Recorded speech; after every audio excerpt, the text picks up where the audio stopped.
Tu dois comprendre une chose dès maintenant. Penser trop ne te protège pas. Ça ne fait que t'épuiser. Tous les détails ne méritent pas de devenir une analyse, et tu le sais très bien. Pourtant, ton esprit a appris à traiter chaque silence comme un danger, chaque retard comme un signal, chaque petite variation comme une menace. Un message qui tarde, quelqu'un qui parle d'une façon un peu différente, une pause inattendue, et voilà, ta tête commence déjà à inventer des scénarios qui ne font qu'alourdir ce que tu portes. Mais écoute bien, la plupart des choses qui volent ta paix ne sont que des interprétations personnelles. Ce ne sont pas des faits, ce ne sont pas des alertes, ce ne sont pas des signes, ce sont des pensées dispersées que tu transformes en tempêtes. Et je vais être franc, ça n'a jamais apporté de solution, ça n'a jamais réglé un problème, jamais accéléré une réponse, jamais fait de toi quelqu'un de plus fort. Ça a seulement consommé ton énergie, brouillé ta présence et t'a éloigné de ce qui compte vraiment. Les stoïciens avaient une règle non négociable. Ce qui ne dépend pas de toi ne mérite pas ton énergie. Ce qui dépend de toi n'a pas besoin de ton anxiété, mais de ton action. C'est aussi simple que ça. Ce qui est entre tes mains se résout avec une attitude juste. Ce qui ne l'est pas, tu apprends à le laisser partir. Et à partir d'aujourd'hui, chaque fois que ton esprit commencera à s'emballer, tu feras exactement l'inverse. Tu respireras profondément, tu reviendras à l'instant présent et tu te souviendras que tu n'es pas prisonnier de tes propres pensées. Parce que la vie n'est pas en train de te mettre à l'épreuve pour te briser, elle te montre petit à petit que tu as déjà bien plus de force que tu ne l'imagines. Et les leçons d'aujourd'hui vont rendre cela impossible à ignorer. Elles vont te ramener vers toi, vers ton centre, vers la confiance que tu as perdue sans même t'en rendre compte. Avant que l'on commence, je te demande seulement 2 choses. Aime la vidéo et abonne-toi à la chaîne. Ça permet à ce message de trouver d'autres personnes qui ont aussi besoin de se réveiller pour retrouver leur propre force. Maintenant, passons à notre première leçon. L'esprit fait plus peur que la réalité.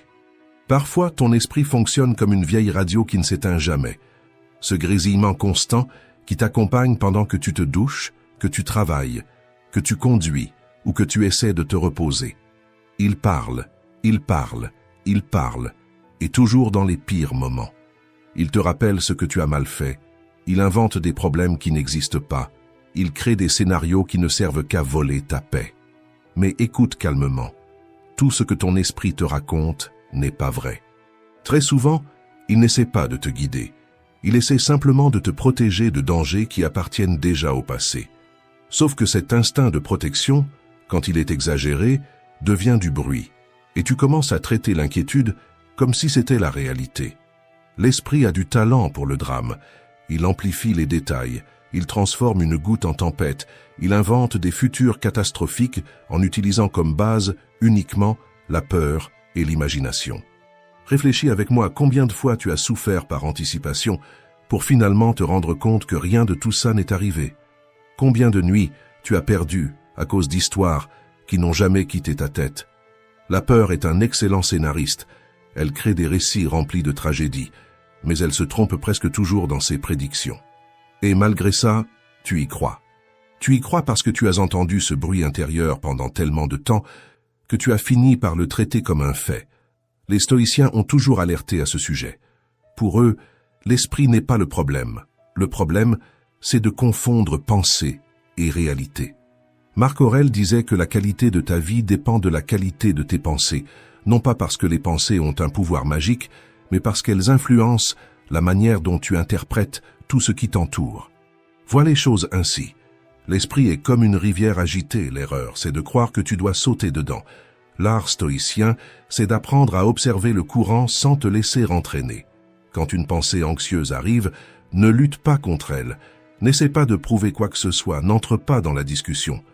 Contente-toi de faire ce qu'un bon voyageur ferait sur un quai de gare, regarde le train passer.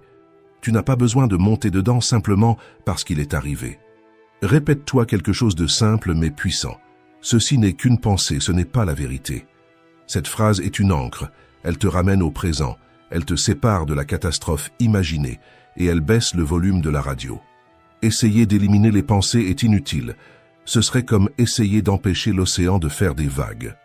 Mais tu peux apprendre à ne pas te noyer dedans. C'est comme dresser un chien agité pour qu'il n'aboie plus au moindre mouvement. Au début, ça lui paraît étrange, mais avec de la constance, Il apprend à faire confiance, à se détendre, à lâcher prise. La peur fonctionne de la même façon. Quand tu la nommes, elle diminue. Quand tu l'observes s'enfuir, elle se dissout. Quand tu arrêtes de réagir automatiquement, elle perd son autorité. La paix ne naît pas quand l'esprit arrête de faire du bruit. Elle naît au moment où tu arrêtes de croire tout ce qu'il dit. Il ne s'agit pas de faire taire les pensées, il s'agit de ne pas les laisser commander ta vie. La confiance apparaît quand tu acceptes ce fait simple et puissant. Tu ne contrôles pas tout, mais tu contrôles la façon dont tu réagis à ce que tu penses. Et souviens-toi, le feu n'éteint pas le feu. Ne cherche pas à vaincre l'inquiétude avec encore plus d'inquiétude. Respire, observe, lâche prise et fais confiance. Avec le temps, tu vas te rendre compte que ce bruit qui te paraissait si menaçant n'était que l'écho de ton insécurité. Et au moment où tu choisis le calme à la place de la catastrophe imaginée, l'esprit comprend le message, il s'apaise, et ton âme reprend sa place aux commandes. Numéro 2. La sagesse de marcher sans réponse toute faite. C'est inconfortable d'admettre que tu ne contrôles pas tout, que la vie ne te donne aucune garantie, qu'il n'existe pas de manuel pour expliquer la prochaine étape. Et, quand tu t'en rends compte, ton esprit se met en alerte. Il imagine le pire, invente des scénarios, crée des peurs qui semblent réelles. Tu veux des réponses rapides, tu veux de la sécurité, tu veux le confort du prévisible.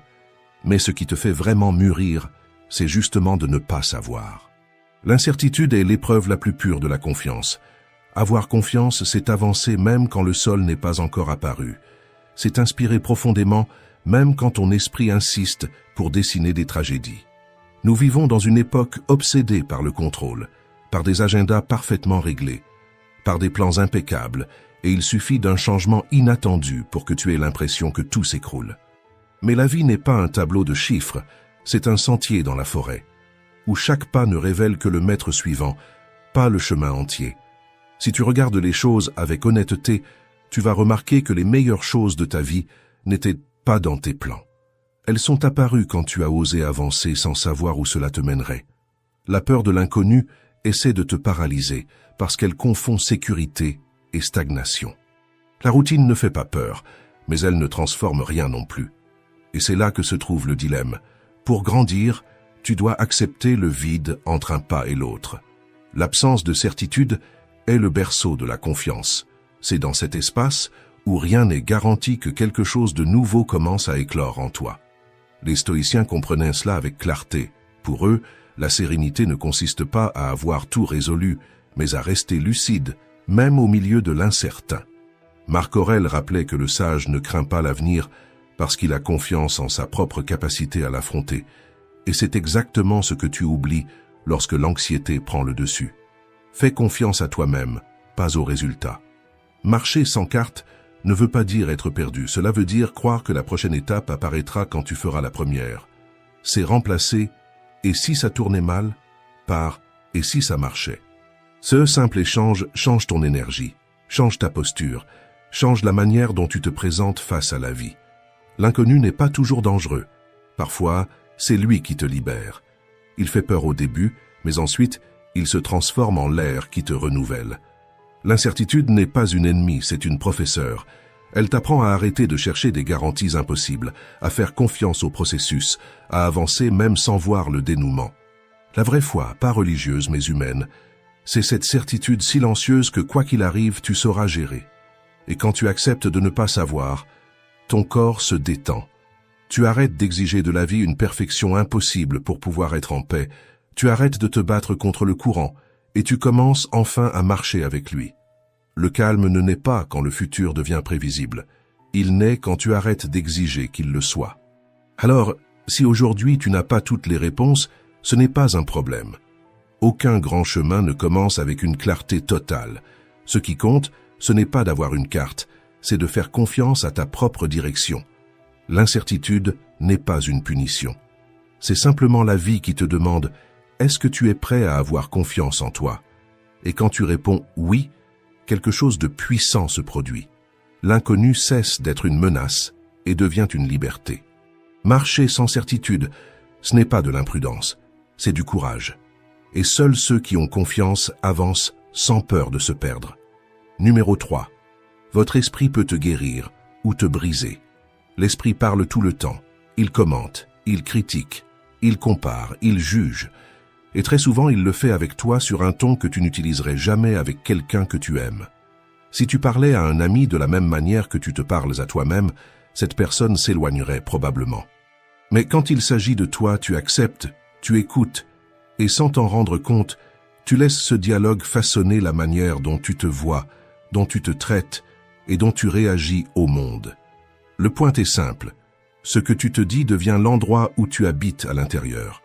Et même sans t'en apercevoir, chaque jour tu choisis quelle voix tu nourris, celle qui te relève ou celle qui t'enfonce. Chaque phrase silencieuse laisse des traces dans ton estime de toi. Ce que tu répètes devient direction. Ce que tu insistes à croire devient conviction. Quand ton dialogue intérieur naît de la culpabilité, de la peur ou du doute, tu crées une sorte de brouillard autour de toi. Et dans ce brouillard, il devient facile d'oublier qui tu es. Facile de croire que tes erreurs sont plus grandes que tes réussites, facile de traiter tes chutes comme des échecs plutôt que comme des marches. Il y a quelque chose d'important ici. Le cerveau ne fait pas la différence entre ce qui arrive et ce que tu dis qu'il est en train d'arriver. Si tu répètes « je n'y arrive pas », ton esprit transforme ça en limite. Si tu dis « je vais essayer », il ouvre une porte. C'est la différence entre être prisonnier de tes pensées ou les transformer en alliés. Les stoïciens savaient cela pour eux. L'esprit peut être ton meilleur ami ou ton pire ennemi. Tout dépend du ton que tu utilises pour l'entraîner. Cet entraînement ne consiste pas à éliminer les pensées négatives, mais à apprendre à te parler avec équilibre, avec la même patience que tu aurais envers quelqu'un qui est en train d'apprendre à vivre. Te parler avec douceur n'est pas une faiblesse, c'est une discipline émotionnelle. Te crier dessus ne te fait pas avancer plus vite, ça te fait seulement abandonner avant même de commencer. La vraie force apparaît quand tu te soutiens, surtout les jours où tout semble instable. Au lieu de dire « je suis nul à ça », tu peux dire « je suis en train d'apprendre ». Au lieu de « rien ne marche pour moi », essayez « cette fois ça peut être différent ». Ce ne sont pas des phrases magiques, ce sont des façons de créer un espace intérieur où tu peux grandir sans avoir peur d'être puni. Le problème n'a jamais été de douter. Douter signifie que tu t'en soucies, que tu essaies, que tu es conscient. Le problème, c'est de te punir pour ça. Quand chaque faux pas devient une attaque, tu commences à avoir peur de bouger. Mais quand chaque chute devient accueil, tu apprends à faire confiance. Teste quelque chose de simple. Quand une pensée négative apparaît, réponds-lui avec la voix de quelqu'un qui t'aime. Pas pour nier la douleur, mais pour l'équilibrer. Si ton esprit dit « je n'y arriverai jamais », réponds « peut-être pas aujourd'hui, mais je suis plus proche qu'hier ». S'il dit « je suis un désastre », dis « je suis humain et je suis en train de grandir ». Ce petit geste change ton corps, ton humeur, ta posture face à la vie. Quand tu te traites avec plus de calme, ta perception s'ajuste, ton énergie se stabilise, ta confiance commence à naître. La confiance ne surgit pas d'un coup, elle se construit dans ses détails, dans les jours silencieux, dans les phrases intérieures que personne n'entend, dans les choix de ne pas t'abandonner. Tu n'as pas besoin d'être parfait pour avoir confiance en toi, tu as seulement besoin d'être constant. Te répéter que tu mérites du respect, que se tromper fait partie du chemin, que continuer est plus important que réussir à chaque fois. Ton dialogue intérieur est l'histoire qui conduit ta vie, et toute histoire peut être réécrite. Tu peux transformer un drame en apprentissage, une critique en élan, une peur en sagesse. Tu as seulement besoin de changer le ton. Quand tu apprends à être ton propre soutien, tout change. L'anxiété diminue, la clarté augmente, la vie devient plus légère. Alors la prochaine fois que ton esprit tente de t'attaquer, respire et rappelle-toi, tu n'as pas besoin de croire tout ce que tu penses. Tu peux choisir d'être refuge et non bourreau. La voix la plus puissante de ta vie ne vient pas de l'extérieur, elle vient de l'intérieur. Parle-toi comme quelqu'un qui souhaite te voir grandir, et non comme quelqu'un qui te punit de ne pas être parfait. Numéro 4. Le fil trop tendu. Il existe une forme de tension que tu portes sans t'en rendre compte, comme s'il y avait un fil en toi, tiré un peu plus chaque jour. À l'extérieur, tu sembles aller bien, mais à l'intérieur, il y a toujours une partie de toi qui essaie de tout maintenir en place, tout organiser, tout sous contrôle. Et c'est exactement là que le fil commence à s'user. Au début, cette dédication naît du soin, du désir sincère de bien faire.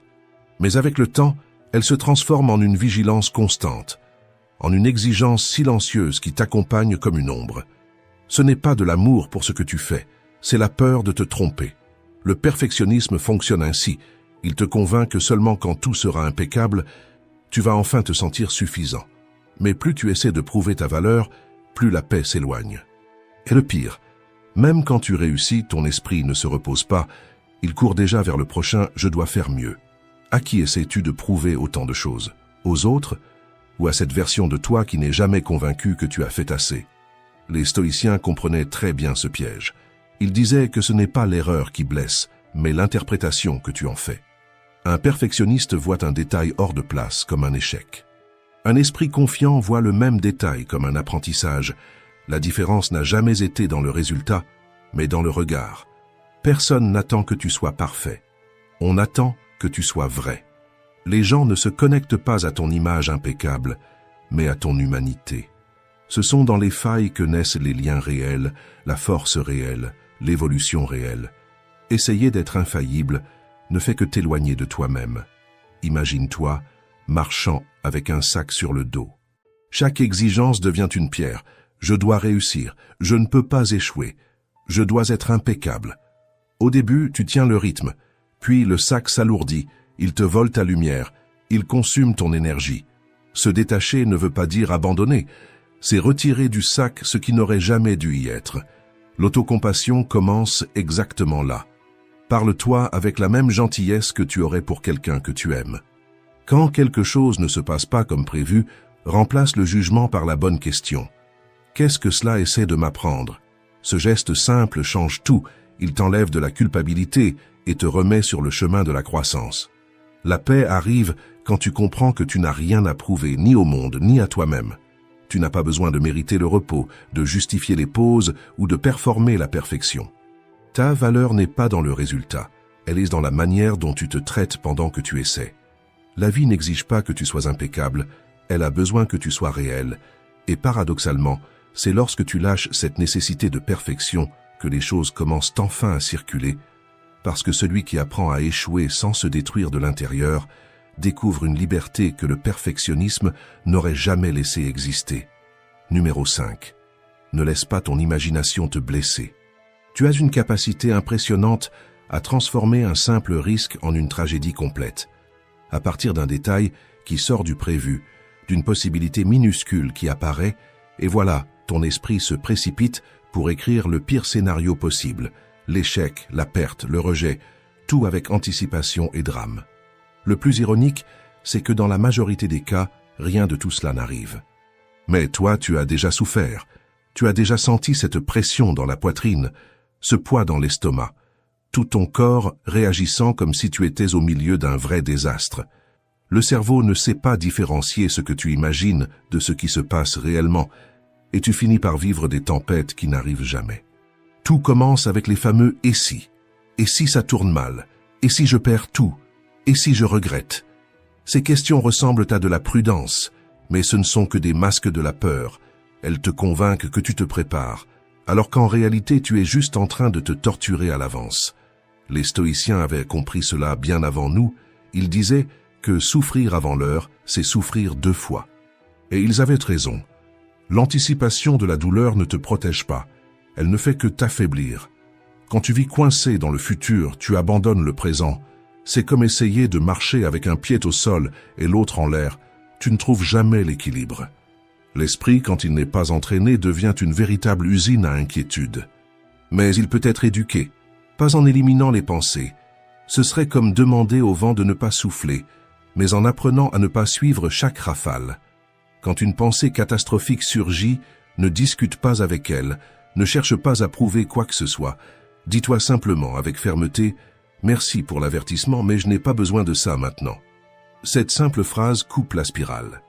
Et juste après, reviens au présent, respire, sens tes pieds au sol. Observe ce qui est devant toi. Le moment présent est le seul endroit où ta vie se déroule vraiment. Le futur n'est pas encore là, et lorsqu'il arrivera, il ne ressemblera jamais à ce que ton esprit a imaginé dans les heures de peur. La philosophie stoïque enseigne exactement cela. Concentre-toi sur ce qui est sous ton contrôle et lâche le reste. T'inquiéter pour ce qui n'existe pas encore, c'est essayer de retenir de l'eau entre tes mains. Plus tu serres, plus elle s'échappe et plus tu t'épuises. Alors, la prochaine fois que ton esprit commence à lancer un film d'horreur, pose-toi une question simple.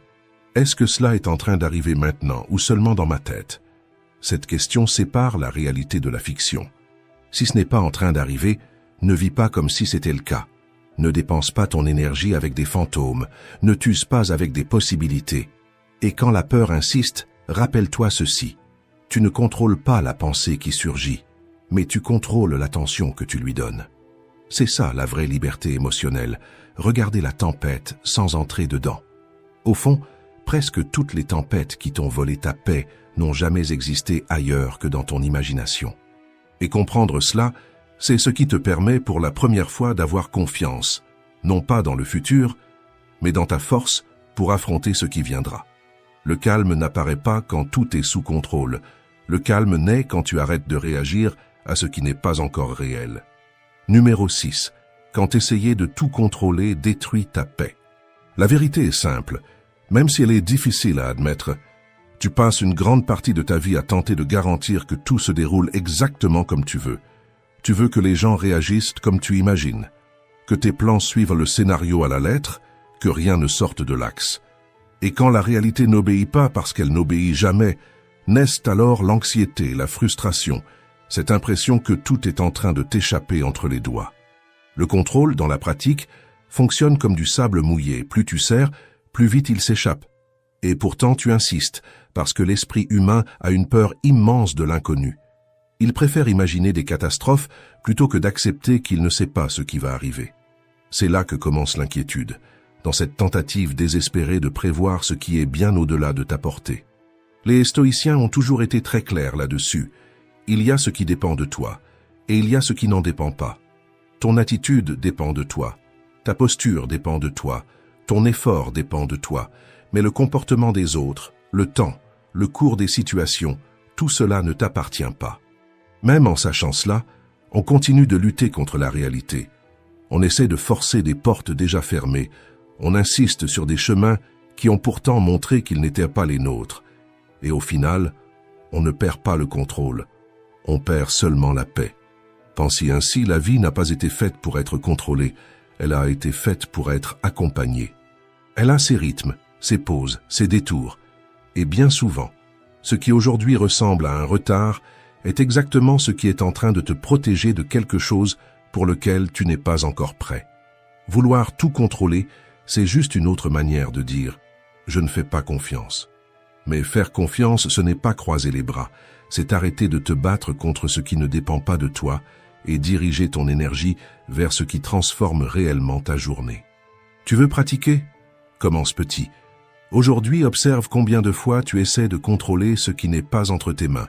Le message qui n'arrive pas, la circulation, la réaction de quelqu'un, le ton d'une conversation. Chaque fois que tu remarques cet élan, respire profondément et répète en silence « Ce n'est pas à moi de contrôler ça ». Le contrôle absolu est une illusion qui épuise. L'acceptation est une vérité qui libère. Et la différence entre les deux tient en un seul mot – confiance.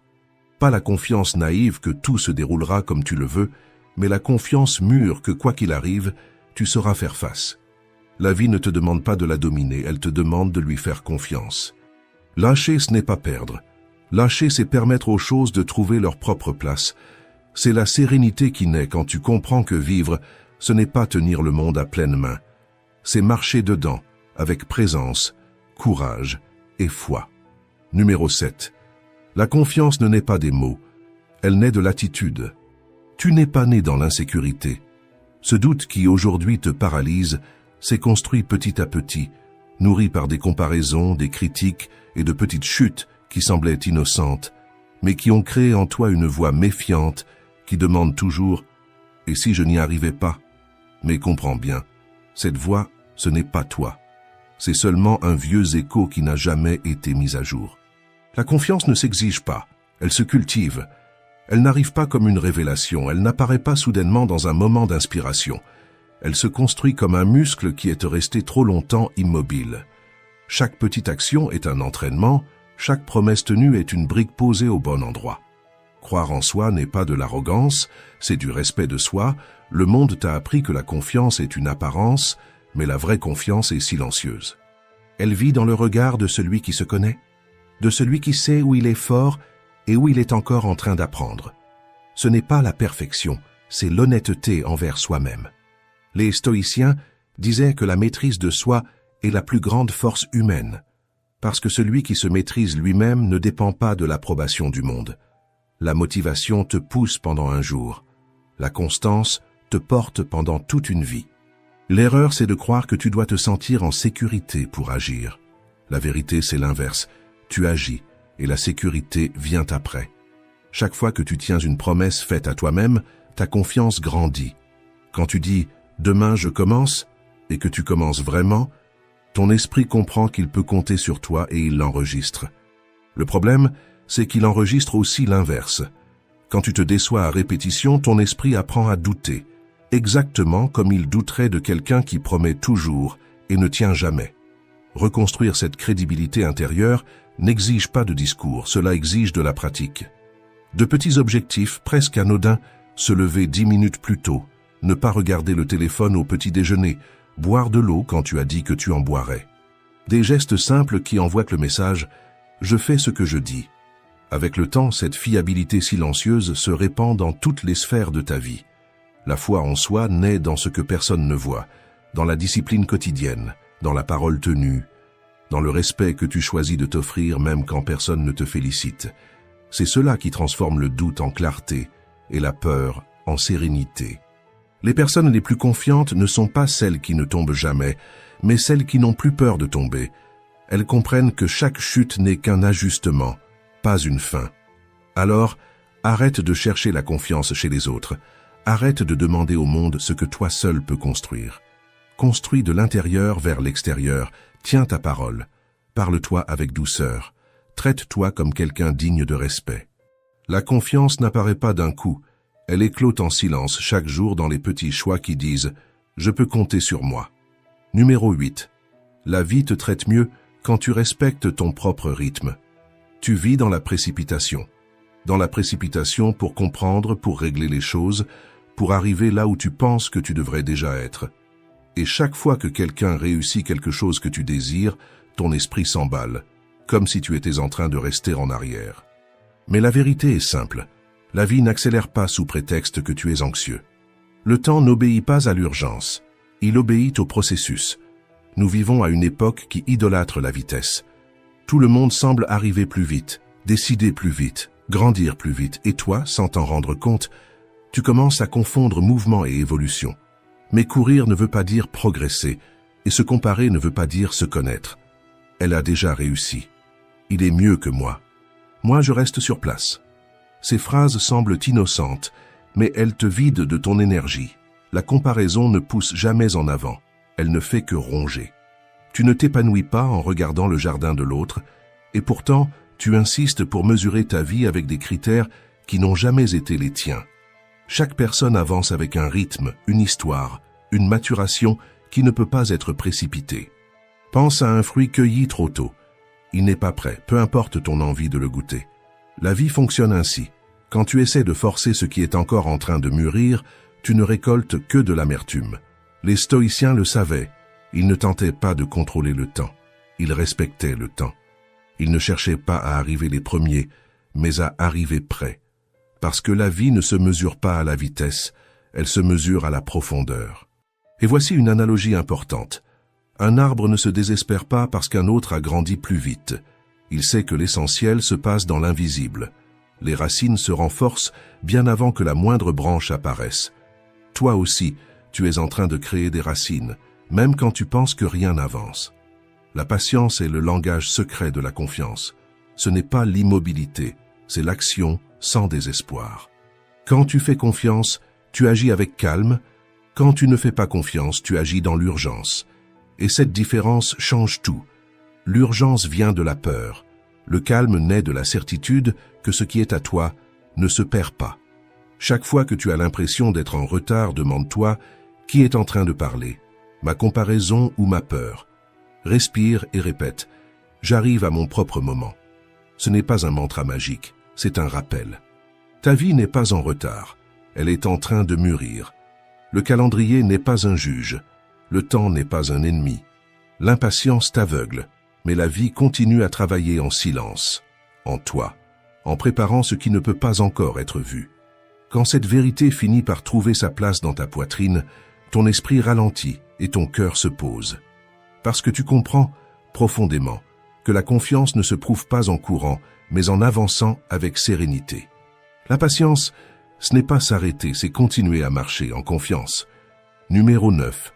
Ta plus grande arme sera toujours le calme. Tu as déjà remarqué comme notre monde confond la précipitation avec la compétence.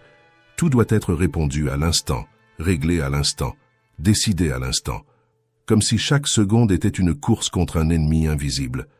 Et sans t'en rendre compte, tu commences à croire que être tranquille signifie être en retard. Mais il existe une force que presque personne ne cultive. Le calme qui reste solide pendant que tout autour tremble. Ce n'est pas rester immobile, ce n'est pas abandonner, ce n'est pas se cacher. C'est cette stabilité intérieure qui ne vacille pas au moindre bruit extérieur. Pense à une flamme protégée sous une cloche en verre. Dehors, il y a du vent, il pleut, le monde s'effondre, mais la flamme reste debout parce qu'elle est protégée par l'espace qu'il faut. Le calme fonctionne comme ça. Il crée un abri à l'intérieur de toi, et celui qui possède un abri intérieur ne réagit jamais dans la panique, il décide avec clarté. Quand le chaos arrive, la vraie force ne se trouve pas dans le fait de crier, d'accuser ou d'exploser, mais dans le fait de respirer profondément avant de répondre. Le calme n'est pas de la passivité. Le calme est une maîtrise. C'est toi qui te dis « Je choisis ma réaction, pas ma peur ». L'esprit, quand il est effrayé, transforme des ombres en menaces. Mais quand tu fais une pause, tu réalises que beaucoup de ces menaces n'existaient que dans ton imagination. Les stoïciens le savaient. Ils répétaient que tu ne contrôles pas le monde, mais que tu contrôles la signification que tu lui donnes. La tempête est la même. Ce qui change, c'est le pilote. Avec le calme, tu réfléchis mieux, tu vois au-delà de l'impulsion, tu agis avec précision. Avec la précipitation, tu réagis sous l'émotion et tu regrettes presque toujours. Et le calme, ça se travaille. Ça commence par des gestes simples, ne pas répondre tout de suite, ne pas transformer tout en attaque personnelle, ne pas porter le poids de l'humeur des autres. C'est comme régler le volume de ton esprit. Tu n'éteins pas le monde, mais tu décides de la place qu'il prend en toi. Quand tu sens l'anxiété monter, fais l'inverse de l'impulsion naturelle. Arrête-toi. Respire. Reviens à maintenant. Presque rien n'est une véritable urgence. Ce ne sont que des pensées qui courent plus vite que la vie. Avoir confiance en toi, c'est te rappeler que tu as déjà traversé des situations que tu jurais ne jamais pouvoir supporter. Tu es là, fatigué peut-être, mais plus sage, plus fort, plus conscient. C'est ça la confiance, pas la garantie que tout ira bien, mais la certitude que, si ça ne va pas, tu sauras t'en sortir.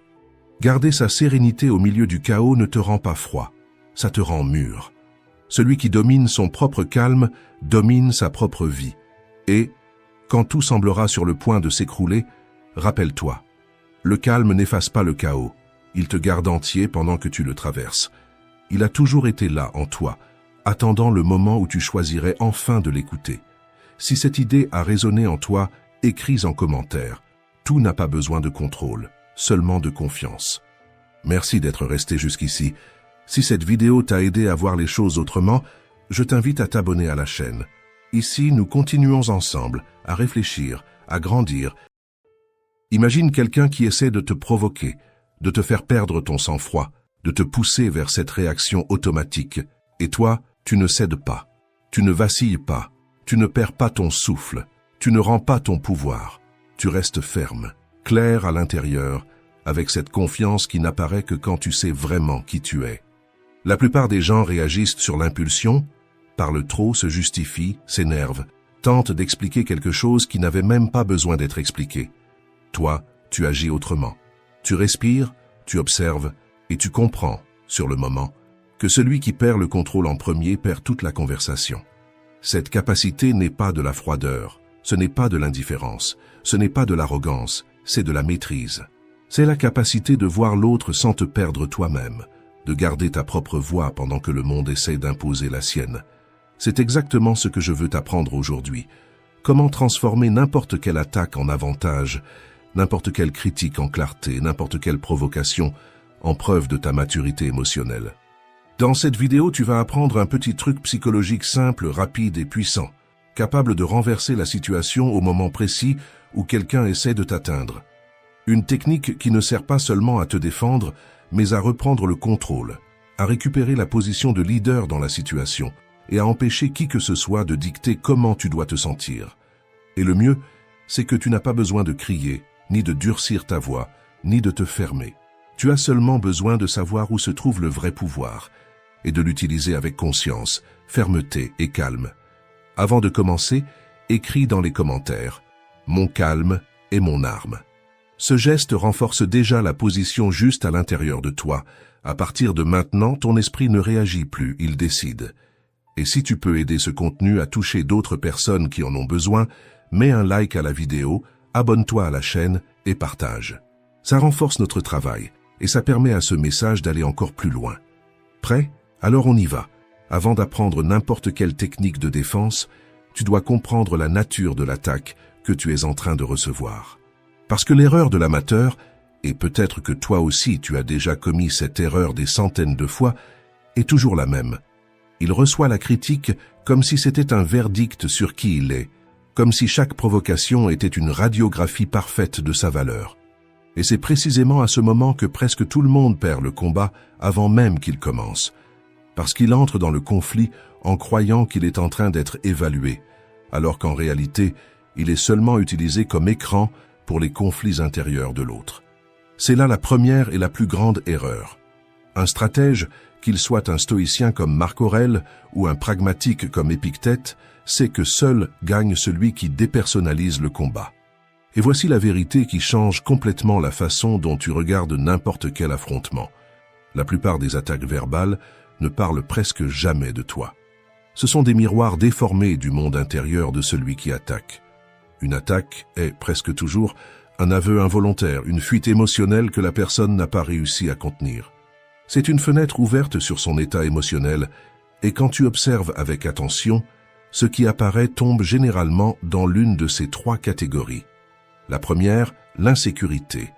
La manière la plus rapide pour quelqu'un d'essayer de se sentir grand, c'est de rabaisser celui qui est devant lui. Celui qui te critique tout le temps n'est pas en train de t'analyser. Il est en train d'essayer de soulager son propre malaise face à ses propres échecs, comme quelqu'un qui pointe du doigt pour ne pas avoir à regarder le miroir. Pense au nombre de fois où tu as croisé quelqu'un qui passe son temps à diminuer l'effort des autres, qui fait toujours en sorte de dire que rien n'est si bien que ça, qui dit « n'importe qui ferait pareil ». Ce type de personne n'est pas en train de commenter ton travail.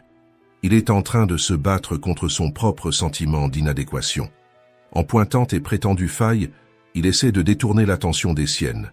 Il essaie de respirer un peu de soulagement pendant 5 secondes, même si cela te coûte ta paix. La deuxième catégorie, c'est la jalousie. Quand tu grandis, que tu évolues, que tu te disciplines, que tu t'améliores, que tu fais des choix difficiles, que tu restes constant, tu te transformes en un miroir gênant pour ceux qui ont choisi de ne pas bouger. Ta lumière met en évidence la stagnation de l'autre, et rares sont ceux qui supportent d'être rappelés à leur propre renoncement. Combien de fois as-tu déjà raconté une simple réussite et l'autre personne t'a répondu avec dédain, en minimisant, en faisant une blague ou en changeant de sujet?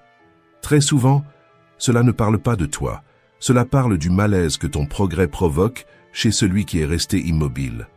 Dans ces cas-là, l'attaque n'est pas un jugement sur toi. C'est une tentative désespérée d'éteindre la lumière, qui révèle à quel point l'autre est resté à l'arrêt, comme quelqu'un qui essaie d'éteindre la lampe au lieu de ranger son propre désordre. Et pour finir, le besoin de contrôle. Certaines personnes ne se sentent en sécurité que lorsqu'elles dirigent le récit et manipulent les émotions des autres. La provocation est leur arme favorite, parce qu'elle teste le terrain. Si j'arrive à faire sortir cette personne de son axe, je contrôle la situation. Pense à ceux qui font des commentaires passifs-agressifs, à ceux qui piquent juste pour voir ta réaction, à ceux qui provoquent exactement sur le ton qui peut te déstabiliser. Ces personnes veulent que tu perdes patience, que tu réagisses, parce que quelqu'un d'émotionnel est quelqu'un de prévisible, et ce qui est prévisible est contrôlable. Ta réaction est le carburant qui leur donne du pouvoir. Quand tu perds le contrôle, c'est elle qui gagne. Quand tu comprends ça, l'attaque perd sa forme d'origine. Elle cesse d'être une flèche pointée sur ta poitrine et se transforme en pure information. Ce n'est plus une agression. C'est un rapport psychologique sur l'état intérieur de l'autre, sur ses peurs, ses tensions, ses frustrations et ses faiblesses qui étaient mal cachées. Et c'est le premier pas pour désarmer n'importe quel agresseur. Dépersonnalise l'attaque. Refuse d'accepter l'idée que ça parle de toi. À la place, deviens observateur, deviens analyste. Deviens quelqu'un qui voit la scène de l'extérieur, qui voit le théâtre émotionnel de l'autre, sans entrer dans le rôle qu'il a essayé de te donner. Ce petit changement de perspective change tout. Tu sors du rôle de cible et tu entres dans le rôle de celui qui voit avec clarté, de celui qui commence déjà à gagner avant même de réagir. À partir de là, avec calme, précision et objectivité, tu peux faire le premier mouvement. Tu as diagnostiqué l'attaque, tu as vu qu'il ne s'agissait pas de toi. Et maintenant, enfin, tu es prêt à agir à partir de la faiblesse de l'autre, et non à partir de la tienne. Il existe un mouvement qui paraît paradoxal, presque à contre-courant de la logique instinctive du corps. Quand quelqu'un t'attaque, ce qui fonctionne, ce n'est pas avancer, c'est arrêter. C'est ne pas bouger à l'intérieur, c'est suspendre tout élan avant qu'il ne devienne réaction. C'est retenir ta respiration émotionnelle, comme quelqu'un qui empêche un incendie de commencer. La personne ordinaire, quand elle est touchée, tombe toujours dans les deux mêmes chemins prévisibles. Soit elle essaie de se justifier désespérément, « Ce n'est pas vrai, je ne suis pas comme ça ». Et, sans s'en rendre compte, elle offre exactement à l'agresseur ce qu'il voulait voir, comme si elle ouvrait sa propre poitrine pour prouver son innocence. Fragilité, culpabilité, insécurité, tout cela apparaît dans le ton, dans le regard, dans la précipitation à se défendre. Ou bien elle rend le coup avec agressivité. Toi, tu es pire. En plongeant dans le même niveau émotionnel que l'autre, en acceptant la guerre que l'agresseur avait préparée, en entrant dans une arène qu'elle n'a pas choisie, et en devenant une pièce de son jeu, réagissant exactement comme il l'avait prévu. Le stoïcien ne choisit aucun de ces chemins, parce qu'il comprend quelque chose que le reste du monde ignore. L'émotion est le carburant dont l'agresseur a besoin pour garder l'attaque en vie. Si tu lui offres ce carburant, le feu grandit, le conflit se répète, le piège se referme, et tu perds avant même de t'apercevoir que tu es entré dans la bataille. C'est pour ça que le premier pas est simple, brutal et profondément stratégique. Couper l'alimentation émotionnelle, comme fermer la valve du gaz avant que l'étincelle ne trouve un chemin pour exploser. La technique, c'est le silence calculé, le visage neutre, la présence ferme, comme une statue qui observe le vent sans jamais s'incliner. C'est la posture de quelqu'un qui sait que répondre est optionnel, de quelqu'un qui n'a rien à prouver à personne, de quelqu'un qui domine entièrement son territoire intérieur. Quand l'attaque arrive, que ce soit une insulte, une critique ou une provocation, tu ne réagis pas. Ton expression ne vacille pas, ton corps ne trahit aucune tension, ta voix ne se précipite pas pour te défendre, ta poitrine ne monte pas et ne descend pas dans un rythme désordonné, rien ne montre que tu as été touché. Tu restes juste là, entier, avec un calme tellement absolu qu'il ressemble presque à de l'indifférence, presque à de l'ennui, et ça perturbe n'importe quel agresseur, parce qu'il ne sait pas quoi faire face à quelqu'un qui refuse d'entrer dans le théâtre émotionnel qu'il avait mis en place. Ton visage devient pierre, ton regard reste stable, pas avec de la colère, pas avec de la supériorité, mais avec une curiosité distante, comme si tu observais un comportement humain intéressant, pas une menace réelle. Et alors, tu laisses ces mots tomber dans l'air, sans aucune réponse. Ils se heurtent au silence que tu crées et se désintègrent. Ils disparaissent dans l'absence de réaction. Ils meurent avant de te toucher, comme des flèches qui perdent leur vitesse avant d'atteindre la cible. Cette absence de réaction est l'une des démonstrations de pouvoir les plus déstabilisantes qui existent. C'est un bouclier impeccable, infranchissable, parce qu'en ne réagissant pas, tu renvoies à l'agresseur tout le poids de sa propre attaque. Il a projeté de l'énergie, préparé le coup attendu du conflit, du drame, des justifications, et il reçoit un mur de tranquillité. Un vide qui le désarme, qui l'expose, qui le place face à son propre excès, comme s'il se voyait soudain dans un miroir, en réalisant la dose de ridicule de son propre comportement. Tu lui refuses la victoire qu'il imaginait, et ça fait plus mal que n'importe quelle réponse bien affûtée. Son objectif était de te déséquilibrer, de te voler une réaction impulsive, de prouver qu'il avait un certain contrôle sur ton état émotionnel. Mais quand tu restes entier, silencieux, imperturbable, tu montres, sans dire un seul mot, qu'il a échoué de manière humiliante. Dans le silence qui suit, son agressivité reste nue. Il devient le seul déséquilibré, le seul exagéré, le seul qui semble irrationnel. Tu démontes toute sa structure émotionnelle sans lever un doigt. Sans ennemi pour se battre, son élan meurt. C'est comme frapper un fantôme. Toute la force se perd dans l'air et l'attaquant ressent le poids de son propre ridicule en comprenant qu'il est en train de se battre contre le vide. Ce calme n'est pas de la passivité, c'est de la force stratégique dans sa forme la plus élevée. C'est dire, par ta présence, par ta posture, par ton contrôle, tu es tellement petit pour moi, tellement insignifiant, que tu ne mérites même pas que je fronce les sourcils. Maîtriser ce premier mouvement est essentiel.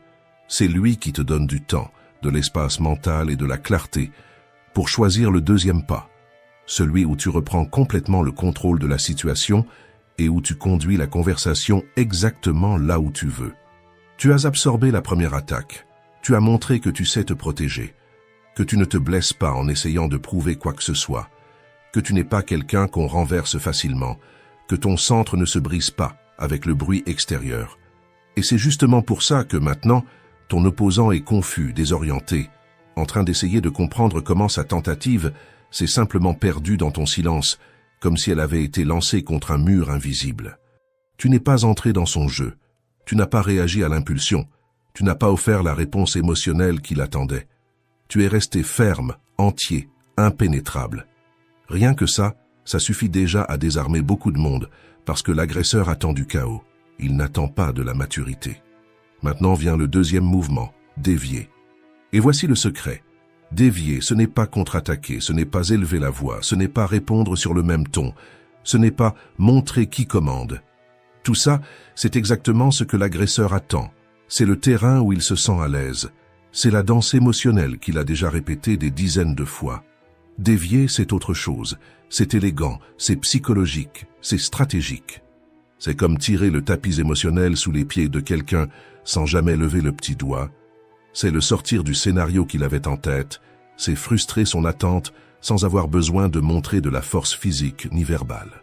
Quand tu dévies, tu retires le focus du contenu de l'attaque et tu mets la lumière sur l'intention derrière. Et ce changement subtil est dévastateur pour celui qui a essayé de te toucher, parce que, d'un coup, il doit faire face à ce qu'il voulait éviter. Sa propre motivation, sa propre impulsion, sa propre fragilité. Et tu fais ça avec des questions calmes, simples, presque innocentes de l'extérieur, mais chirurgicales à l'intérieur.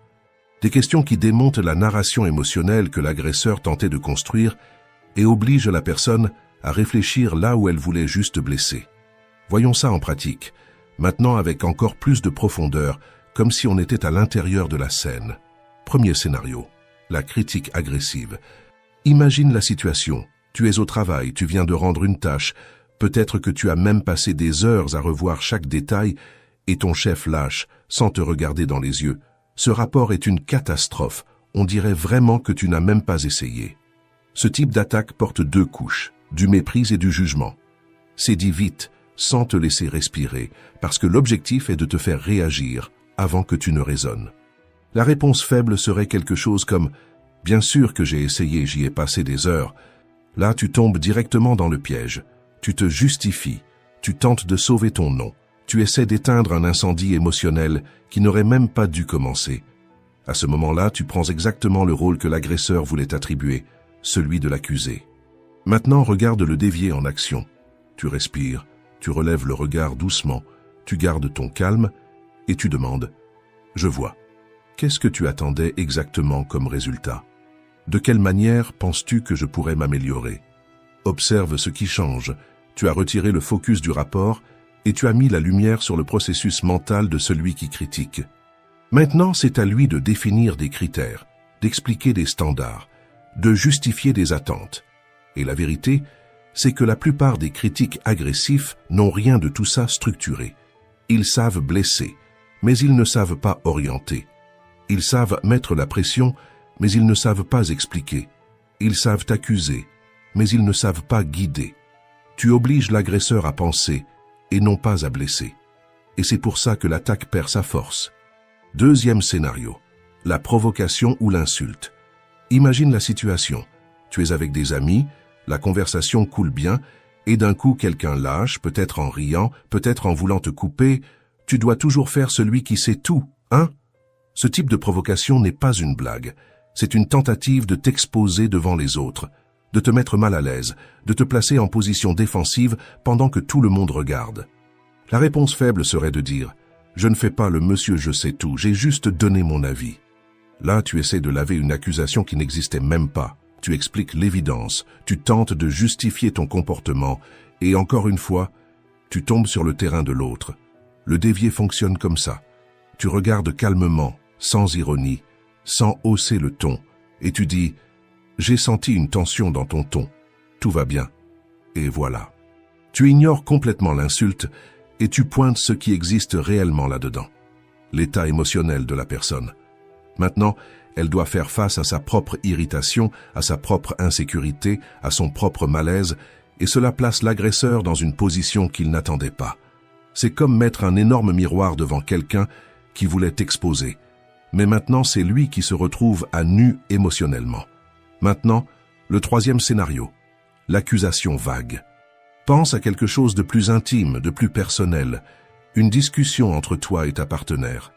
Au milieu de la conversation, elle lâche « Tu n'écoutes jamais personne ». Cette phrase est puissante parce qu'elle est vague, émotionnelle, généralisante. Il n'y a pas de contexte, pas d'exemple, pas de date. Elle ne porte que de la culpabilité. C'est le genre d'attaque nébuleuse qui essaie de te laisser sans repère. La réponse faible serait « Bien sûr que j'écoute toujours ». Et en te défendant ainsi, tu légitimes une accusation qui n'avait même pas été construite de façon concrète. Maintenant, regarde le détour. Merci de me dire ça. Tu peux me donner un exemple concret pour que je comprenne mieux. Les accusateurs vagues détestent être précis. Leur accusation ne fonctionne que dans la brume de la généralisation. Quand tu ramènes tout au concret, elle s'effondre toute seule. C'est comme tirer un rideau de fumée et découvrir que derrière, il n'y avait rien. Juste la projection d'une émotion mal gérée. La clé de tout ça est dans ton ton. Calme, ferme, presque clinique, comme quelqu'un qui observe un comportement, et non comme quelqu'un qui entre dans une dispute. Sans sarcasme, sans irritation, sans précipitation. Tu agis comme quelqu'un qui n'a pas besoin de gagner contre qui que ce soit, seulement de garder sa propre paix et son propre avantage psychologique. Tu as réfléchi l'attaque, tu as dévié l'énergie, et tu as fait en sorte que l'autre se perde dans sa propre posture, coincé dans sa propre contradiction. Maintenant, tu tiens le contrôle de l'interaction. Et le contrôle émotionnel, c'est le contrôle du récit, parce que celui qui reste calme dirige la conversation, dirige l'ambiance émotionnelle et définit tout le déroulement de la situation.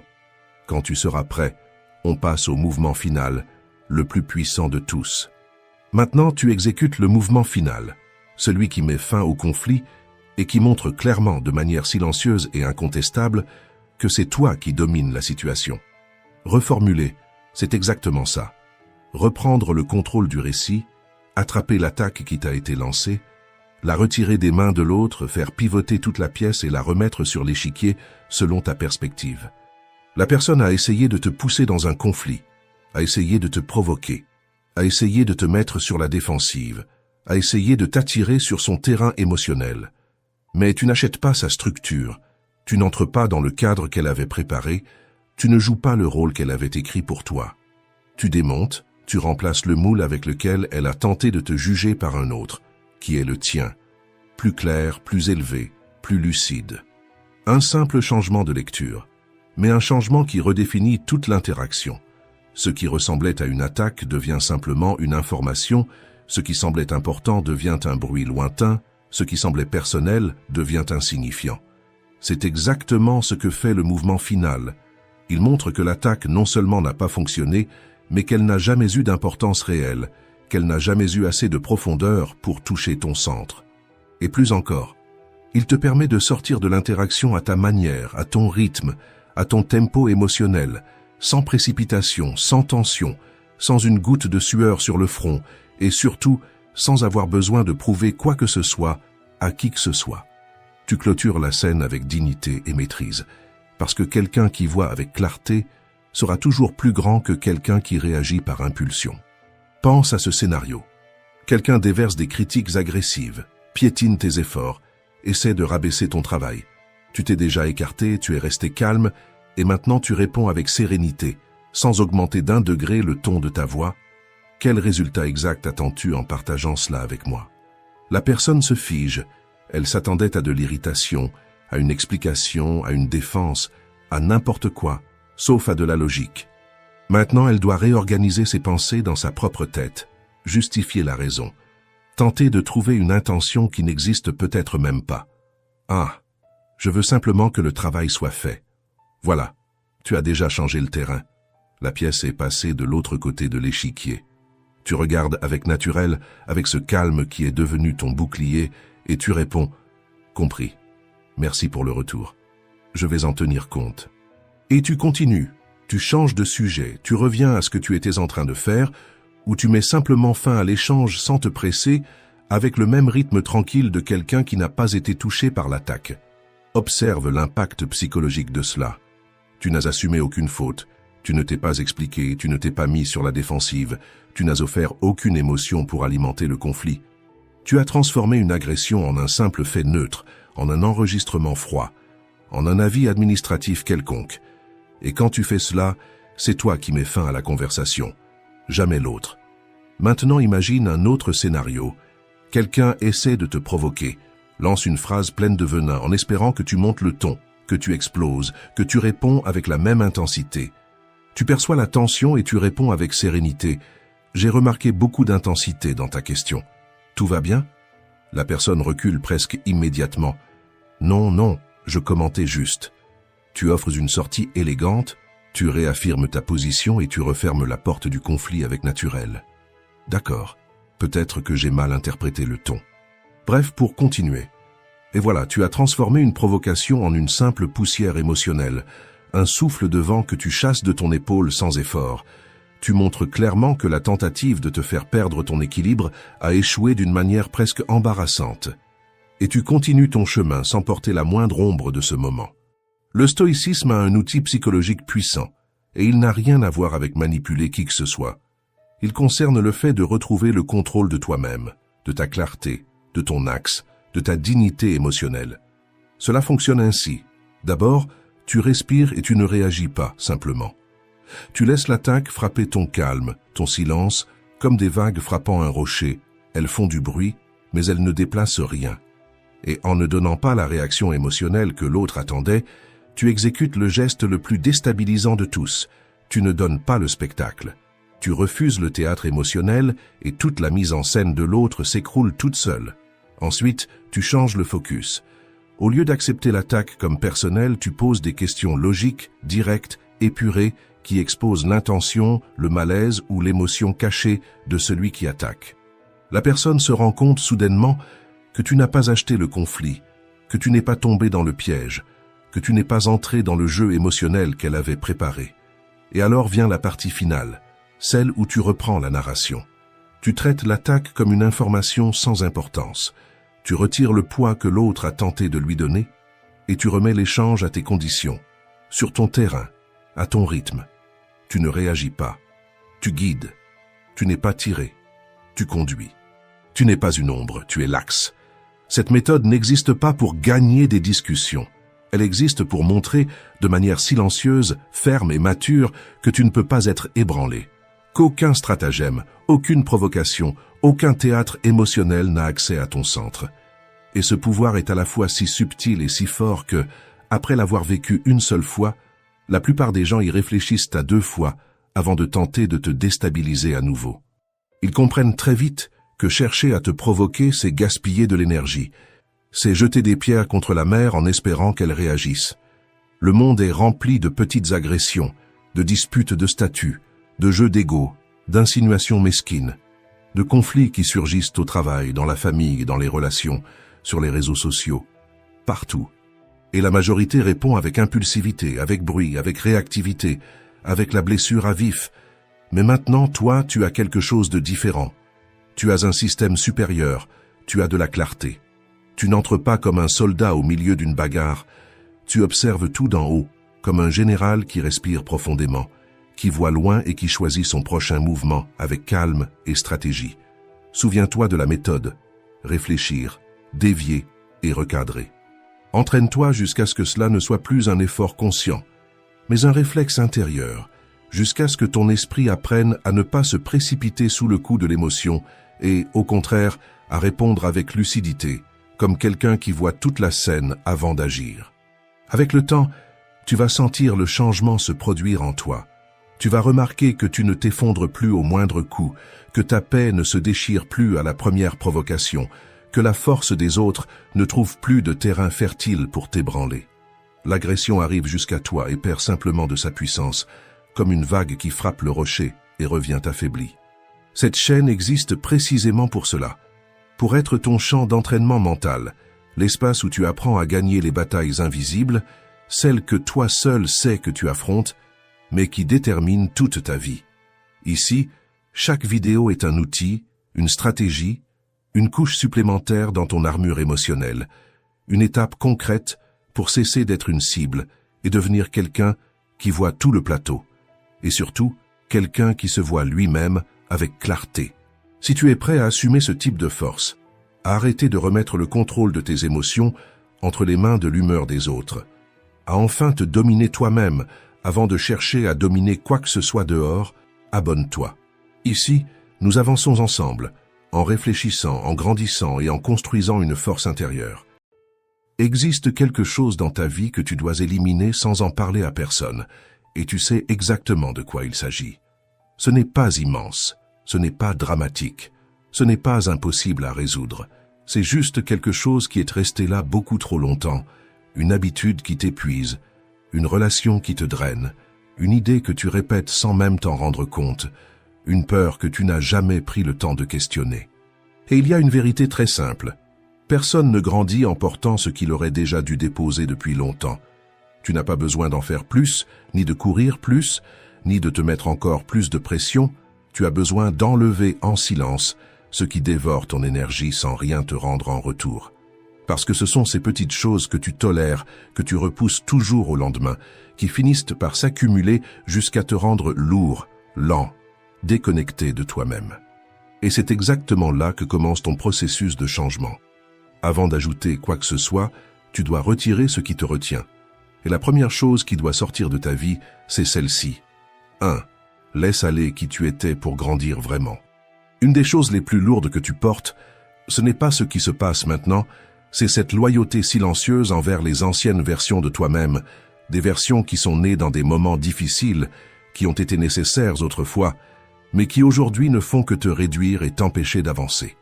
Nous portons tous des identités anciennes, des étiquettes qui se sont collées à nous, des histoires que nous répétons comme si c'était des sentences définitives. Sauf que t'accrocher à ce que tu as été, c'est la manière la plus rapide d'étouffer ce que tu peux devenir. Peut-être qu'à une époque, tu as appris qu'il était plus sûr de te taire, de t'adapter, de tout accepter, de te faire petit pour éviter les conflits. Peut-être que c'était une stratégie de survie, mais aujourd'hui ce programme est devenu une cage invisible à laquelle tu obéis encore, sans même t'en rendre compte. Vois les choses ainsi. Si ton passé tient le volant, ton avenir reste à l'arrêt. Ton subconscient répète automatiquement des schémas anciens, et si tu ne reprends pas les commandes, tu continues de réagir comme cette version de toi qui ne faisait que survivre. Et c'est là qu'il existe un point décisif. Je ne dois aucune fidélité à la version que j'étais quand je n'avais pas le choix. Laisser partir, ce n'est pas abandonner. C'est comme enlever un vieux sac à dos trop lourd de tes épaules. Tu le remercies de t'avoir conduit jusqu'ici, puis tu réalises que tu n'as plus besoin de continuer à avancer en le portant. Pense à l'image d'un serpent. S'il ne change pas de peau, il étouffe. Garder ce qui ne sert plus enlève la mobilité, enlève l'air, enlève la vie. C'est exactement ce qui se passe quand tu insistes pour garder ton ancienne peau émotionnelle. Elle sert tes rêves, elle sert ton potentiel, elle sert ton expansion. Le prochain niveau de ta vie ne sera pas vécu par une version recyclée de ton passé, mais par une version nouvelle, plus consciente, plus courageuse, plus alignée avec ce que tu veux construire. Cette version naît au moment précis où tu décides d'arrêter d'être fidèle à ce qui te diminuait. Alors, sois honnête avec toi-même. Dans quel domaine de ma vie est-ce que j'agis encore comme cette version réduite qui ne savait que se faire petite? Peut-être dans tes relations, en acceptant moins que ce que tu mérites, peut-être dans ton travail en te cachant par peur de te tromper, peut-être avec toi-même en te traitant comme quelqu'un qui ne peut pas grandir. Aujourd'hui, tu n'as plus rien à prouver à ceux qui t'ont connu petit. Aujourd'hui, tu dois te prouver à toi-même que tu ne vas pas continuer à vivre en dessous de ce que tu sais pouvoir être. Si ce message t'a parlé, écris en commentaire. Aujourd'hui, je laisse derrière moi ma petite version. Un symbole de ton choix intérieur, de cesser d'honorer l'identité qui te retenait et de commencer à honorer celle qui va te libérer. Avant de continuer, je te demande seulement 2 choses. Aime la vidéo et abonne-toi à la chaîne. Cela aide ce message à atteindre d'autres personnes qui ont, elles aussi, besoin de se réveiller et de retrouver leur force. Maintenant, passons à la 2e chose qui doit sortir de ta vie. 2. Arrête de dépendre de la validation des autres. Quand ta vie tourne autour du fait de plaire, tu arrêtes d'exister pour commencer à jouer un rôle. C'est comme porter un masque qui ne quitte jamais ton visage. À l'extérieur, tu souris. À l'intérieur, tu t'effaces. La recherche d'approbation te transforme en acteur sur la scène des autres. Et plus tu essaies de répondre aux attentes de tout le monde, plus tu t'éloignes de toi-même. L'approbation devient une identité. Le rejet devient une sorte de mort silencieuse. Et sans t'en rendre compte, tes rêves commencent à se modeler selon le regard des autres, et non selon le tien. La vérité est simple et rude. Vivre pour plaire aux autres, c'est t'abandonner toi-même. Et quand tu te surprends à ajuster chaque mot, chaque geste, chaque choix pour être accepté, le signal est clair. Tu as compromis ton intégrité pour ne pas compromettre l'opinion de quelqu'un. Comme le disait Épictète, si tu as besoin de l'approbation extérieure, c'est que tu as déjà cédé ton pouvoir. L'authenticité ne sera jamais bon marché, elle va te coûter des applaudissements. Elle va te coûter des compliments faciles, elle va te coûter cette sensation de toujours être apprécié. Mais en échange, elle va te rendre ton âme et ça, personne ne peut te le rendre si tu le perds. Alors fais un choix simple et profond, vivre pour t'adapter ou vivre pour t'exprimer. Si ce message a touché quelque chose en toi, écris dans les commentaires. Je choisis d'être moi. Un engagement silencieux pour abandonner le masque et retrouver ta propre voix. 3. Coupe les personnes toxiques de ta vie, en silence. Tu ne guéris jamais sur le même terrain où tu as été blessé, et peu importe à quel point tu es solide, les personnes toxiques trouvent toujours un moyen de vider ton énergie, d'éteindre ta lumière, de brouiller ta paix intérieure.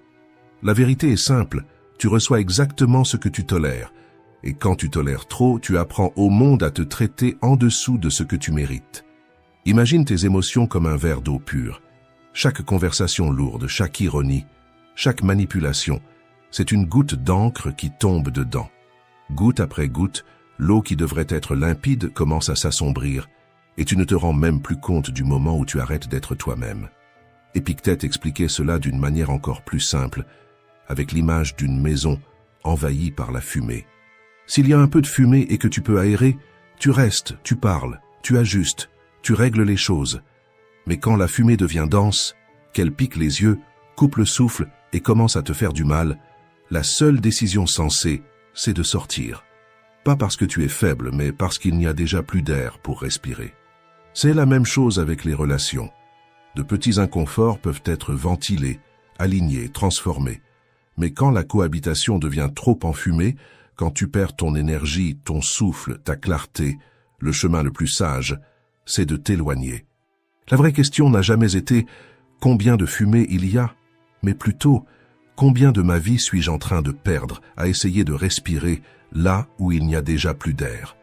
Et c'est justement là que beaucoup se trompent. Parfois, il y a tellement de fumée que tu ne te rends même plus compte à quel point ça te fait du mal.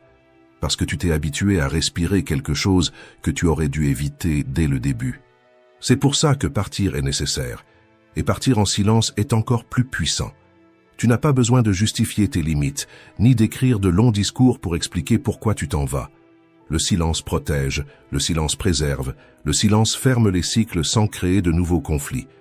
Les environnements qui t'ont rendu malade ne mérite pas d'assister à ta guérison. Guéris loin de ceux qui t'ont blessé. Guéris loin de ceux qui t'ont rabaissé. Guéris loin de ceux qui n'ont jamais reconnu ta valeur. S'éloigner n'est pas de la faiblesse, c'est de l'autoprotection, c'est de la maturité émotionnelle. C'est toi en train de choisir de ne plus gaspiller ton énergie à essayer de sauver quelqu'un qui ne veut pas être sauvé. 4. Lâche le contrôle et laisse la vie circuler. Avoir besoin de tout prévoir n'est pas de la prudence, c'est de la peur. C'est ton esprit qui essaie de construire une impression de sécurité absolue dans un monde qui n'a jamais été et ne sera jamais totalement prévisible. Et plus tu essaies de tout contrôler, plus la vie semble filer entre tes doigts. Le problème, ce n'est pas vouloir se préparer. Le problème, c'est croire que tu ne peux agir que lorsque tout est garanti, expliqué, organisé, sécurisé. Et ça n'arrive jamais. Tu restes bloqué au même endroit, en attendant une permission qui ne vient jamais. La vérité, c'est que tu n'as pas besoin de voir tout le chemin pour commencer. Tu as seulement besoin de voir la prochaine étape. Pense au phare d'une voiture la nuit. Il n'éclaire que quelques mètres. Et pourtant, tu traverses des villes entières. C'est comme ça que la vie fonctionne. La clarté ne vient pas avant l'action, elle apparaît pendant que tu avances. La certitude est une illusion réconfortante. Le mouvement est la seule clarté réelle. Plus tu marches, plus le chemin apparaît. Plus tu agis, plus la vie te montre ce que tu ne pourrais jamais découvrir en restant assis, à penser, imaginer, essayer de deviner chaque détail avant de vivre. Tu n'as pas besoin d'avoir toutes les réponses. Tu dois commencer avec celles que tu as, même si elles sont peu nombreuses, même si elles te semblent petites. Pense à quelqu'un qui repousse un projet parce qu'il ne sait pas encore tout, à la formation qu'il ne fait jamais parce qu'il ne maîtrise pas tous les modules, au business qu'il n'ouvre pas parce qu'il ne comprend pas encore tous les détails, à la conversation importante qu'il évite parce qu'il n'a pas trouvé les mots parfaits. Ce qui manque, ce n'est pas la connaissance, c'est le premier pas. Les stoïciens rappelaient toujours que la clarté naît du mouvement. Cléante, disciple de Zénon, disait que c'est en marchant que l'esprit s'éclaire. Une phrase simple et puissante qui résume tout. Tu penses mieux en agissant, tu comprends mieux en vivant. Tu vois mieux quand tu arrêtes d'attendre que la route se dessine toute seule. Quand tu fais le premier pas, le monde répond. Quand tu fais le deuxième, la route apparaît. Et quand tu acceptes que c'est comme ça, par réponse, ajustement, le poids de la perfection tombe, la peur diminue, et la vie recommence enfin à avancer. Alors, si tu es vraiment déterminé à avancer même sans tout savoir, écris dans les commentaires « Je continue avec ce que j'ai ». Un rappel que la route n'apparaît que pour ceux qui marchent. 5. Arrête de saboter ton propre progrès. Tu as déjà remarqué que justement au moment où la vie commence à t'ouvrir une porte, tu disparais, tu hésites, tu repousses, tu te distrais, tu crées des problèmes qui n'existent pas, ou tu perds le rythme sans comprendre pourquoi. Ce n'est pas un manque de force, c'est du conditionnement. Pendant très longtemps, ton système nerveux a appris que ce qui est connu, même douloureux, est plus sûr que ce qui est inconnu. C'est pour cela que, quand quelque chose de bon est sur le point d'arriver, le corps se met en alerte et tente de te ramener vers la zone familière. Pas parce que tu es faible, mais parce que ton esprit confond la croissance avec une menace.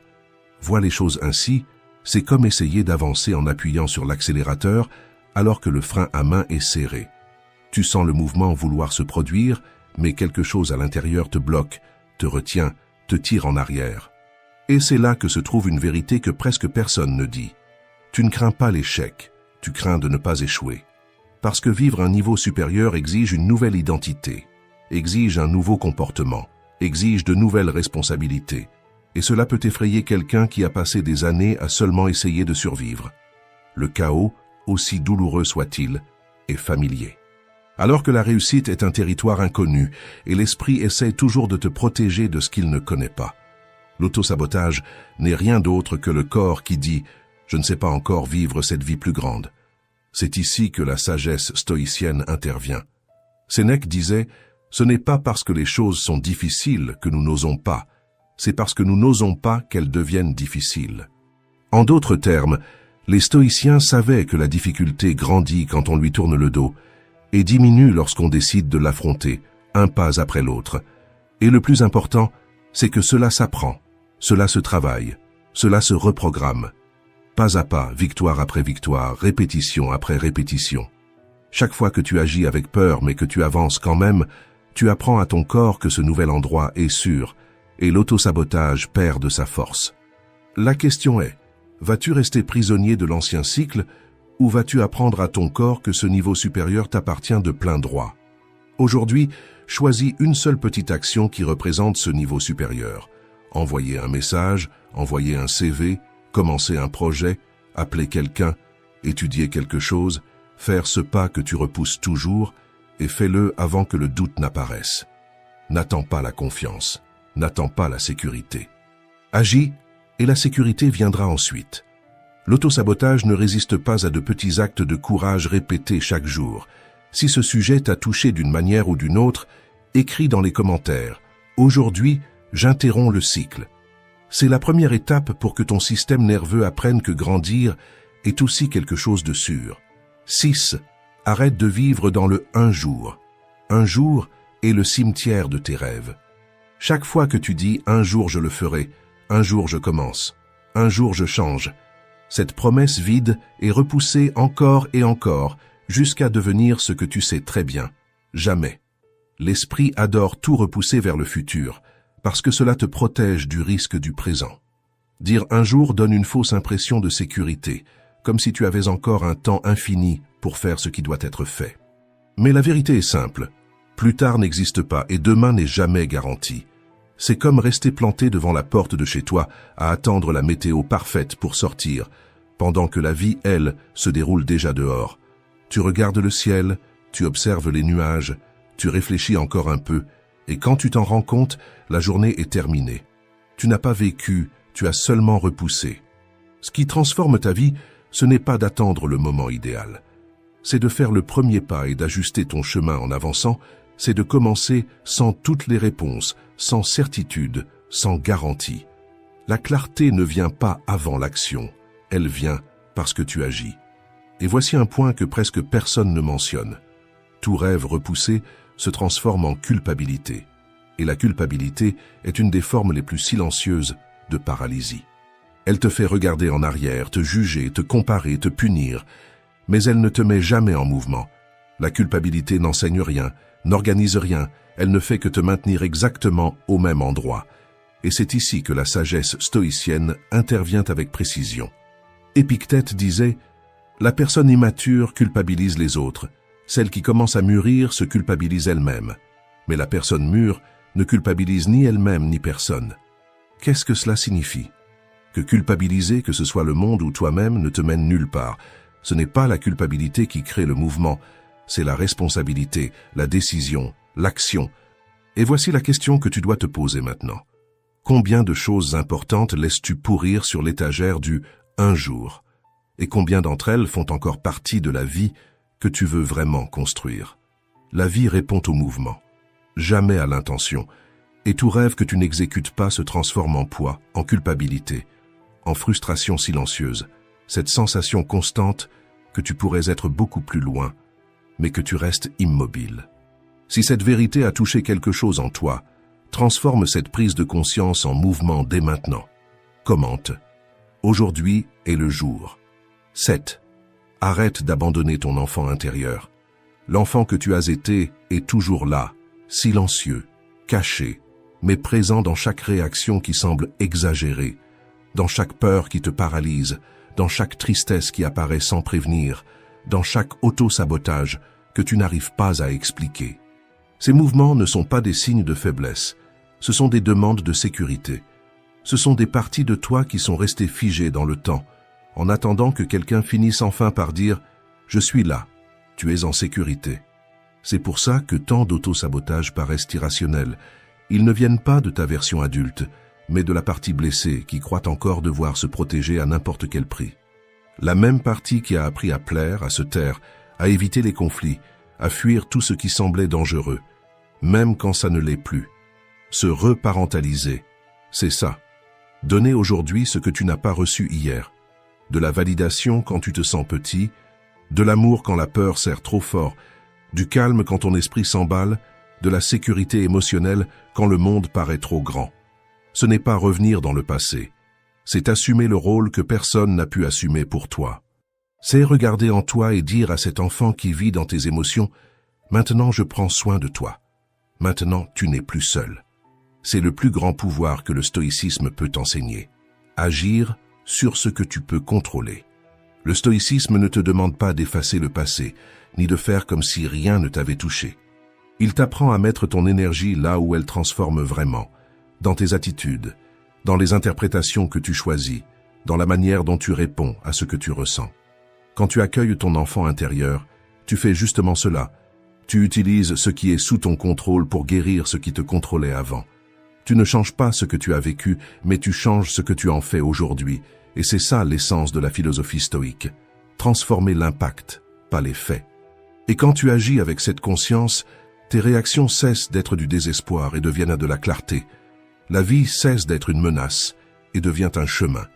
L'autosabotage cesse d'être un ennemi et devient une demande claire de guérison, une invitation à enfin t'écouter. Si cette vérité a touché quelque chose en toi, écris dans les commentaires « J'accueille mon enfant intérieur ». Un engagement silencieux envers la partie de toi qui a attendu toute une vie pour être enfin vue, entendue et protégée. 8. Arrête de croire que la réussite va réparer ta vie. Une des illusions les plus dangereuses, c'est de penser que le jour où tu auras plus d'argent, plus de conquêtes, plus de reconnaissance, tout à l'intérieur de toi va enfin s'aligner comme par magie. Mais rien d'extérieur ne guérit ce qui est intérieur. Pense à la réussite comme à un amplificateur. Elle augmente simplement le volume de ce qui existe déjà en toi.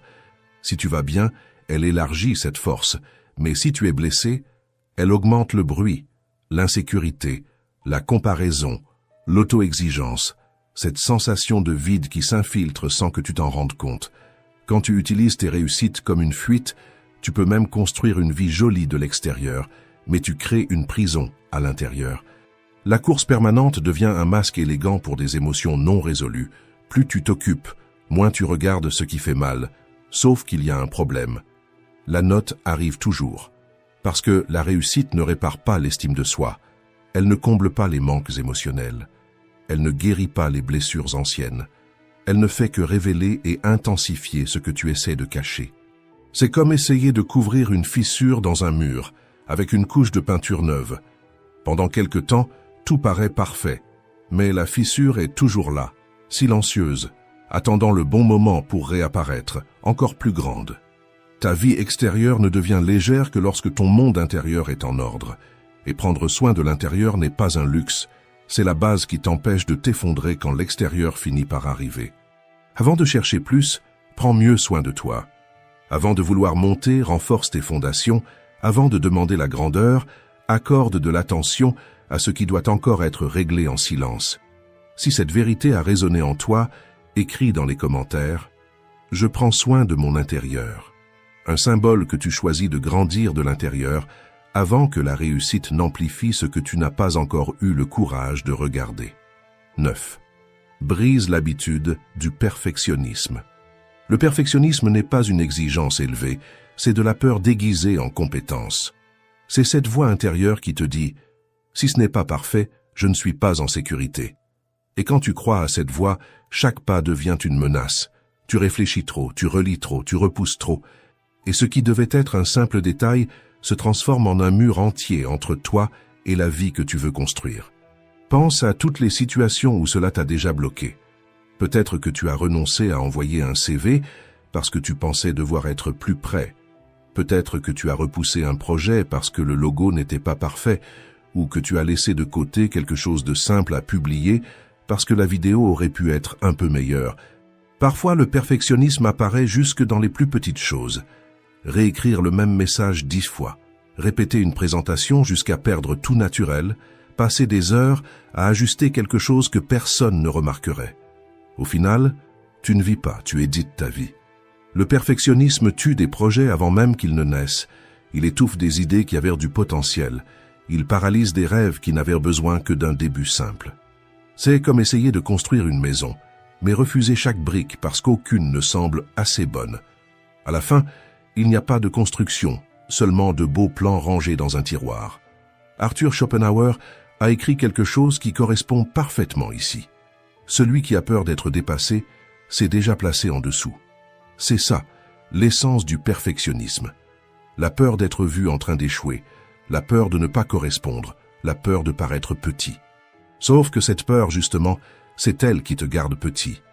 La vérité est dure mais libératrice. Le parfait n'existe pas. Ce qui existe, c'est ce que tu fais, ce que tu commences, ce que tu maintiens. Le fait te transforme, le parfait t'emprisonne. Le fait ouvre la voie, le parfait te fige. Le fait te rapproche de la vie, le parfait t'en éloigne. Regarde comme ça apparaît dans le quotidien. L'écrivain qui passe des années à polir le premier chapitre et qui n'écrit jamais le deuxième, le musicien qui ne sort jamais une seule musique parce que elle n'est pas encore au niveau, l'étudiant qui étudie tellement avant de commencer qu'il ne commence jamais, l'entrepreneur qui a tout prévu mais qui n'ouvre jamais sa porte.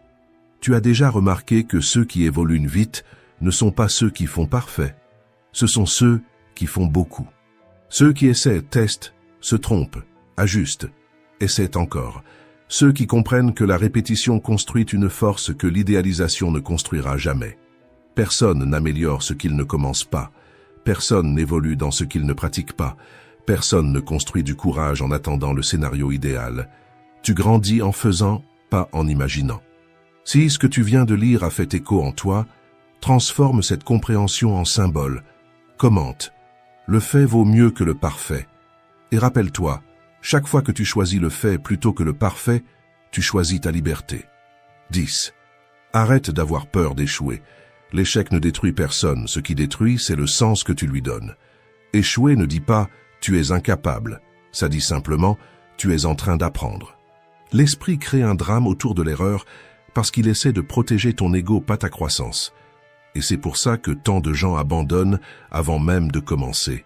Ce n'est pas la peur de tomber, c'est la peur de ce que la chute va dire d'eux, la peur d'avoir l'air ridicule, pas prêt, jugé. Sauf que l'échec n'est pas une sentence, c'est un processus.